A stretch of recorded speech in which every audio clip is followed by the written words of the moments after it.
8월 26일 수요일 아침 묵상 이사야 35장 1절에서 10절 하나님께로 돌아오는 길이라는 제목을 가지고 말씀을 살펴보도록 하겠습니다. 기독교 신앙의 최고의 백미 중에 하나가 회복이지요. 그러니까 회복, 하나님께서 원래대로 이렇게 돌이키시는 건데, 오늘 이사야 35장 1절에서 10절은 하나님이 우리에게 주시고자 하는 회복에 대한 모습들이 잘 나와 있습니다. 우리가 생각하는 회복은 열심히 문제를 잘 해결해서 내가 그 문제를 극복하고 내가 그 문제를 해결해서 내가 예전의 모습과 같은 모습으로 지내게 되는 것, 평안, 안녕, 내가 아무튼 열심히 하는 것, 그런 것들을 회복이라고 하죠. 그래서 사실은 하나님 앞에 내 삶이 회복된 것, 내 문제가 회복된 것을 간증하기도 하지만 그 안에는 하나님이 하셨다라고는 고백은 하지만 속으로는 사실은 내 몸부림이나 내 열심이 사실은 회복을 가져왔다라는 생각들이 있을 수밖에 없죠. 그런데 오늘 이사야 35장에 보면 기독교의 회복에 대한 관점이 정말 잘 나타나 있어요. 그러니까 제가 몇 번을 얘기하잖아요. 목사님, 이 고난의 끝은 어떻게 됩니까? 성경대로 된다니까. 이사야 35장대로 돼요. 이사야 35장대로. 그러니까 왜 기독교는 미래를 알 필요가 없냐면 이사야 35장대로 돼요. 말씀대로 되니까. 근데 우리가 하나님의 회복이 어떤 건지를 잘 몰라요. 그래서 회복이 돼도 이게 하나님의 회복인지 나의 노력에 의한 회복인지 구분도 잘 못하고, 그리고 하나님의 회복이 얼마나 좋은 건지에 대한 소망도 없고, 그냥 어떻게든 살아내고 어떻게든 해결하고 어떻게든 끌어안고 어떻게든 해보려고 하는 모습들만 가득하지, 사실은 이 하나님의 회복의 소망을 우리가 잘 잊을 때가 많습니다. 그래서 오늘 이사야 35장 1절에서 10절을 통해서 하나님의 회복에 대한 소망이 우리 가운데 잘 새겨지기를 예수의 이름으로 축원합니다. 어떻게 될 거냐? 하나님이 여기 보면 1절, 2절은 하나님이 그렇게 돌아오게 할 거라는 거고, 노래 부를 정도로. 이 3절, 4절 보면 너희는 약한 손을 강하게 하며 떨리는 무릎을 굳게 하며 겁내는 자들에게 이르기를 굳세어라, 두려워하지 말라. 보라, 너희 하나님이 오사 보복하시며 갚아주실 것이라. 하나님이 오사 너희를 구하시리라. 그러면서 담대할 것을, 너희들이 강하게 될 것을, 너희들이 굳게 할 것을 명령하고 있잖아요. 여기 보면 굳게 하며 하라 이렇게 하고 계시잖아요. 하나님께서 회복하실 때 제일 먼저 하는 게 뭐냐면 우리의 마음, 심령을 하나님께서 담대하게 하시고 평안하게 하신다는 거예요. 그러니까 우리가 참 잊지 말아야 될 게 뭐냐면 하나님이 우리를 회복해 하실 때 제일 먼저 하시는 게 상황을 바꾸시는 게 아니라 우리 심령을 바꿔 가시는 줄 믿습니다. 우리의 심령이 바뀌어야, 우리의 심령이 단단해지고 우리의 심령이 평안해져야 하나님의 회복을 담을 만한 그릇이 돼요. 쉽게 설명하면 이런 거죠. 이스라엘 백성들 회복 하나님이 한두 번 하셨습니까? 그런데 그 마음 가운데 참된 회복이 일어나지 않으니까 회복하면 우상한테 가고, 회복하면 하나님 떠나고, 회복하면 하나님 부정하고, 회복하면 자기 목을 곧게 하잖아요. 그건 회복이 될 수 없죠. 그래서 하나님께서 어떻게 하시겠냐? 우리의 마음을 새롭게 하시겠다는 거예요. 새롭게. 그래서 바벨론 포로로 끌려갔던 남유다 사람들의 마음을 새롭게 해서 돌아오게 했지만 성공했어요? 실패했어요? 실패했죠. 말라기 선지자의 끝으로 하나님이 400년 동안 침묵하셨습니다. 그래서 어떻게 하셨습니까?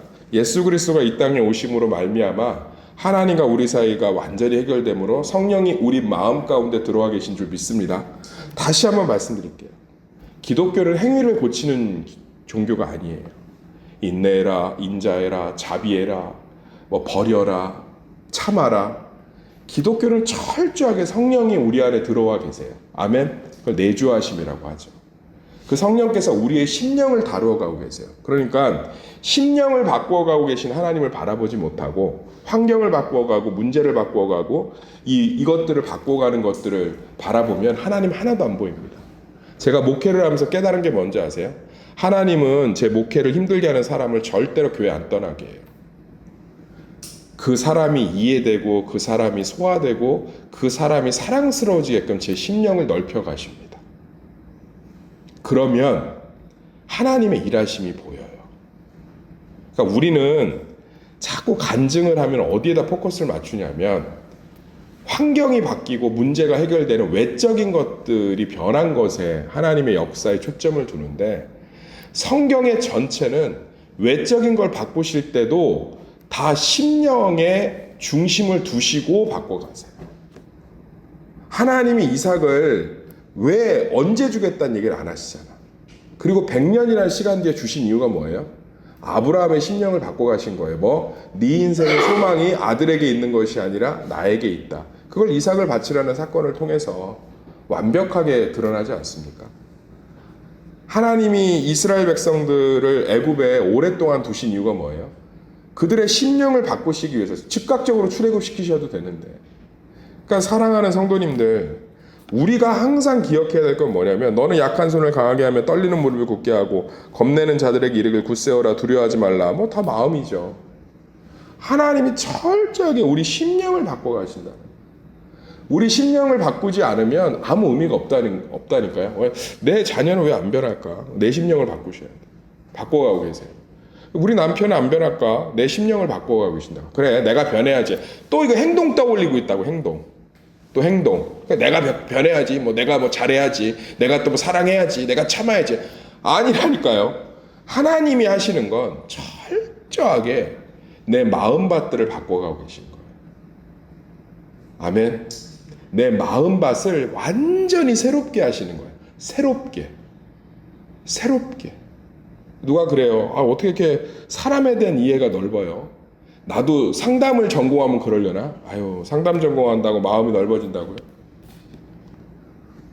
상담학 교수님, 저도 상담을 공부했지만 상담학 교수들이 맨날 하는 말 있어요. 자기 마음 치유받으려고 상담 전공하지 말라고. 안 된다고. 지식 갖고 사람이 뭐가 보이겠어요? 그렇지 않아요. 하나님이 철저하게 내 마음을 바꿔가고 계신 거예요. 할렐루야. 이보호 교수님 강철 같은 교수였다니까요. 제가 신학 친대원 때는 강사셨어요. 강사. 제가 그날 미팅 때도 얘기했지만 세상에 저렇게 무섭고 냉철하고 사람이 죽겠더라고. 너무 사람이 이렇게 찔러도 피 한 방울이 안 나오니까. 근데 지금은 후덕해지셨어요. 어제도 문자 주고 봤는데 이분이 내가 알던 교수님이 맞나? 왜 그래요? 하나님이 고난 가운데 교수님의 마음밭을 싹 바꾸신 거예요. 할렐루야. 사랑하는 성도님들, 하나님이 뭘 하고 계시냐면 마음을 바꿔가고 계세요. 이게 핵심이에요. 대부분. 아브라함이 핵심이 이삭이었으면 이삭에게 집착하다가 끝나요. 이삭에게 집착하다가 다 날린다고. 근데 아브라함의 핵심이 마음이니까 그냥 불안해서 룻으로 조카 롯으로 그 후사 이으려고 하고 이스마엘 태어나게 하고 맨날 자기 아내는 누이라고 속이고 이렇게 겁 많고 찌질하고 소심한 남자가, 마음이 바뀌지 않은 남자가 어떻게 열국의 아비가 되며 안 돼요. 그 마음밭 갖고는. 근데 하나님 그걸 바꿔 가시잖아요. 그러니까 이삭은 큰 문제가 안 되는 거예요. 나중에. 사랑하는 성도님들, 하나님이 나는 왜 고난이 떠나지 않을까? 왜 나는 내가 수고한 만큼 손에 쥐는 게 없을까? 내 마음밭을 들여다보시면 하나님이 계속 그걸 바꿔가고 계신다. 이스라엘 백성에 대한 이야기가 다 거기서 시작돼요. 하나님의 구원이 어디서 시작돼요? 회복이 성전을 향해서 고개를 돌리라잖아요. 성전을 향해 고개를 돌리라는 말이 유대인들의 관용어예요. 너희 마음을 여호와께 향하라. 할렐루야. 마음이라는 거예요. 마음. 잠언과 전도서는 지혜자와 우매자에 대해서 얘기하는데 정리하면 거의 그냥 일치되는 게 있어요. 우매자, 미련한 자는 마음이 강팍한 자, 마음이 변하지 않는 자, 마음에 고집이 가득한 자. 지혜로운 자는 뭐예요? 아비와 어미의 이야기를 듣고 마음밭이 온유한 자. 예수님도 얘기하시잖아요. 씨앗이 떨어져서 어떤 사람은 10배, 20배, 50배, 100배 열매를 맺는다. 근데 어떤 사람은 돌밭에, 어떤 사람은 가시밭에, 어떤 사람은 길가에. 마음이 축복의 핵심이다라고 얘기를 하나님이 하시잖아요. 예수님이 십자가에 죽으시고 부활하실 때 유대인들이 왜 그렇게 침뱉고 조롱했어요? 바꾼 게 없잖아, 외적으로는. 저거 뭐 하는 놈이지? 그러니까 분노로 바뀐 거예요. 예수님 예루살렘에 입성했을 때 호산나 종려가지 나무를 흔들면서 와 이제 뭔가 하시겠구나. 하나도 안 하니까 화가 머리 끝까지 나왔고 십자가에 못 박아버린 거예요. 그리고서도 아무것도 안 하셨어요. 유대인들의 눈에 보기에. 그런데 뭐 하셨어요? 성령으로 우리 가운데 오셔서 우리 심령을 바꾸신 줄 믿습니다. 심령이 핵심이라니까요.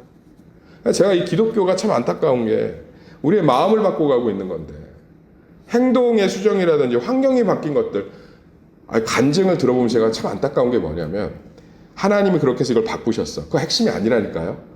사실은 잘 들여다보면 마음을 바꾸셨어. 교회에서 선교든 수련회든 뭐 개인적인 문제가 끝나서 간증하는 거 보면 하나님이 이렇게 해결하셨어요. 이렇게 도울 자를 주셨어요. 근데 그 이야기들을 잘 들어보세요. 실제로 하나님 그 앞에 무엇을 하셨는지 그 사람의 마음을 바꾸셨어요. 그 사람의 마음을 바꾸셨다. 그럼 내가 마음을 바꾸려고 뭘 하면 되겠네요. 이제 그 얘기를 좀 해야 돼요. 하나님의 회복의 핵심은 내가 하는 게 아니고 하나님이 임재하셔서 하나님이 하셔야 돼요.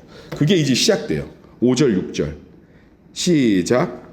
그때 맹인의 눈이 밝을 것이며 못 듣는 사람의 귀가 열릴 것이며 그때 저는 자는 살아날 것이며 말 못하는 자의 혀는 노래하리니 이는 광야에서 물이 솟겠고 사막에서 시내가 흐를 것임이라. 이게 뭐예요? 예수 그리스도가 오셨을 때 하신 사역이잖아요. 메시아를 예표해요. 그게 4절의 하반절 보라 하나님이 오사 또 얘기합니다. 하나님이 오사 너희를 구하시리라. 계속 오사가 반복되죠. 하나님이 오신 증거가 뭐예요? 맹인이 눈을 뜨며 귀가 열릴 것이며 이거 누가 하셨죠?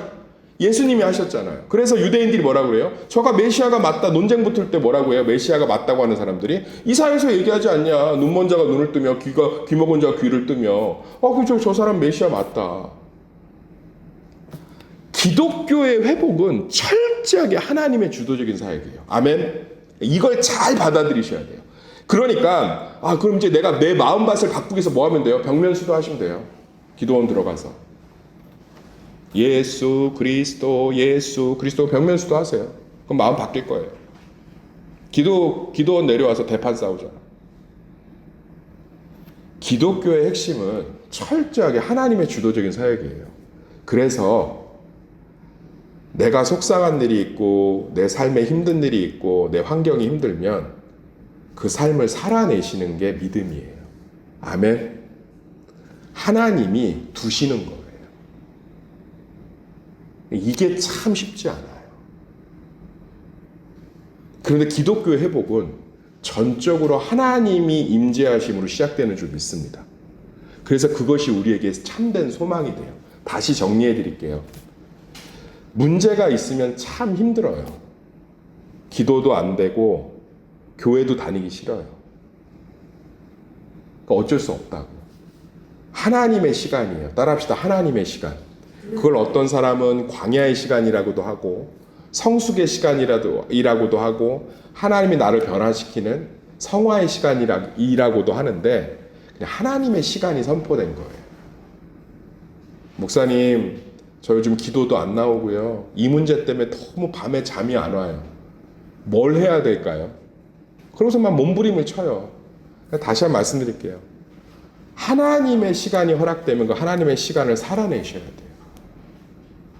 그런데 이사야서 말씀대로 되는 줄 믿습니다. 반드시 그분이 우리의 크고 작은 문제 가운데 임재하셔서 회복하시는 줄 믿습니다. 이걸 경험하고 지켜보는 게 기독교의 백미예요. 자, 회복의 시작이 우리에게 있다. 전적으로 하나님에게 있다. 전적으로 하나님에게 있다. 이게 기독교가 갖고 있는 회복 사상의 아주 독특함이에요. 아주 독특함.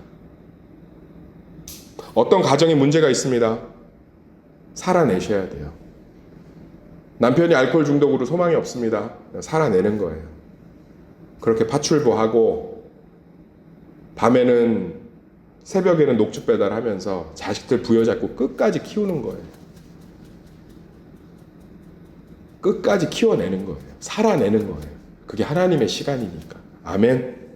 그런데 하나님의 때가 되면 임재하셔서 그 상황을 어느 정도까지 바꾸시냐면 7절부터 10절이 다 그거예요. 이건 그냥 반전이 아니라 원래대로 되돌아기는 회복이 아니라 상상을 넘는 하나님의 놀라운 역사로 바꾸어 가십니다. 욥이 고난을 받았지만 그 끝자락은 7배나 복을 받잖아요. 할렐루야. 하나님이 7절부터 10절까지의 그 놀라운 역사. 이거 우리 어린이 찬송가 220장 있죠. 사막에 샘이 넘쳐 흐르리라. 이게 사실은 어린이 찬송가가 아니고 지금도 부르는 유대인들의 구전 노래예요. 아리랑 아리랑. 이 우리나라 구전 노래처럼 민요처럼 지금도 부르는 거예요. 그만큼 이사야서 이 구절을 좋아해요. 근데 걔네들이 이걸 문자적으로 해석한 거죠. 이런 일들이 벌어진다는 거예요. 뜨거운 사막이 변하여 못이 될까? 사막이 어떻게 호수가 됩니까? 이 정도로 하나님이 회복하신다는 거예요. 할렐루야. 사자가 없고 사나운 짐승이 올라가지 아니하므로 그것을 만나지 못하였고 오직 구속함 사자와 승냥이가 가득한 버려진 땅이 예배의 터가 세워진대. 얼마나 아름다워요. 이런 일들이 일어날 줄 믿습니다. 그래서 하나님의 회복을 이사야 35장을 통해서 우리가 잘 기억하셔야 돼요. 하나님이 무엇을 하고 계신다? 따라합시다. 우리 마음밭을 바꾸고 계신다. 그래서 마음이 바뀌면 마음에 하나님의 일들이 정리되면 하나님이 임재하셔서 놀라운 회복을 우리에게 주신다. 우리가 그때까지 할 수 있는 것은 하나님이 지금도 일하심을 믿고 한번 따라하겠습니다. 하나님이 지금도 일하심을 믿고 삶을 철저하게 살아내는 거예요.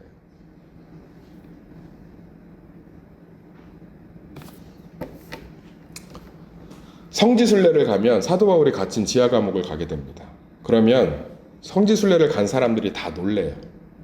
지하 감옥에 가서 뭘 놀래냐? 생각보다 또 사도 바울이 갇혔던 장소들을 보면서 생각보다 위생시설이 많지 않아요. 여기서 사도 바울은 어떻게 인생의 3분의 1을 여기서 보냈을까? 그런데 성경에는 없지만 이 초대교인들의 간증이나 문헌들을 보면 사도 바울의 이 갇혔던 곳, 갇혔던 자택은 항상 빛이 났대요.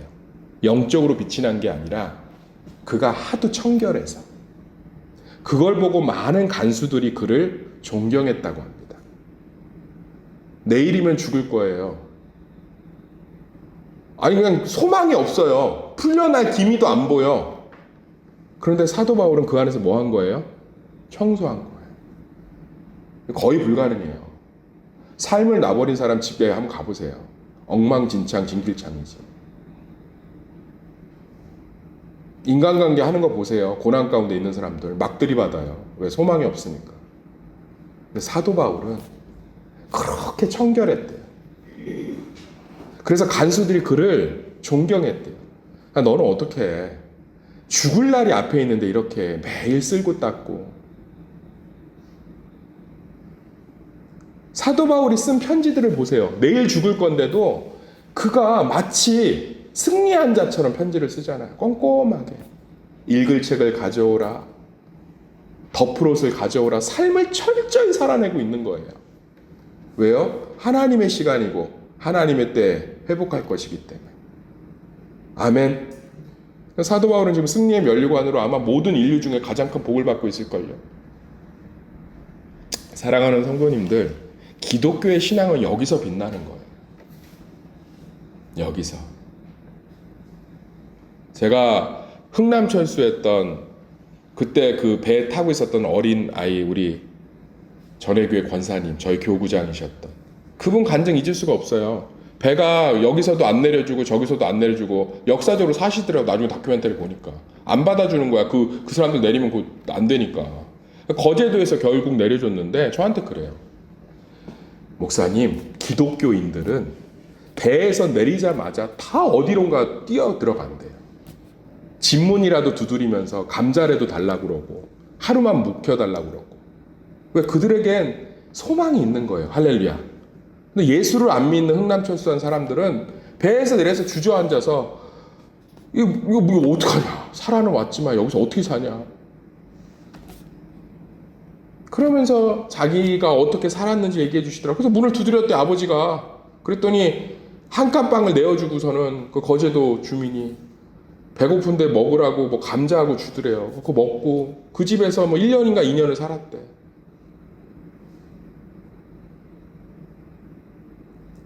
기독교인들은 거기서 빛나는 거예요. 삶을 살아내는 것. 우리 권사님들, 집사님들, 어머님들이 위대한 이유가 어디 있는 줄 아세요? 삶을 살아냈기 때문에 위대한 거예요. 아멘. 하나님의 때에 하나님이 임재하셔서 하나님이 회복하실 때까지 그저 우리는 살아가는 사람들인 줄 믿습니다. 그게 겸손이요, 그게 경외함이요, 그게 신앙이요, 그게 놀라운 하나님의 축복의 시작이 되는 줄 믿습니다.